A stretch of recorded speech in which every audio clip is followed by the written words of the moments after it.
एकदम छान असे छान डेकोरेशन जे आहे ते खूप असं छान ट्रॅडिशनल वे मध्ये त्यांनी केलं. So it will so good. By the way ह्याला कुठेही हलवायचं वगैरे नाही, असं त्यांनी स्ट्रिक्ट सूचना दिल्या, त्याच्यात ती सही घेतली.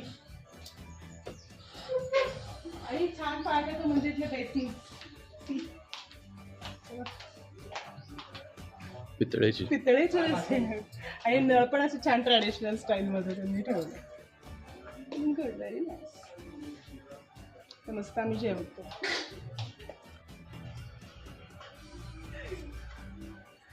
तर हा पण एक युनिक पीस आहे इथला, छान आहे. Photo frame. आता फोटो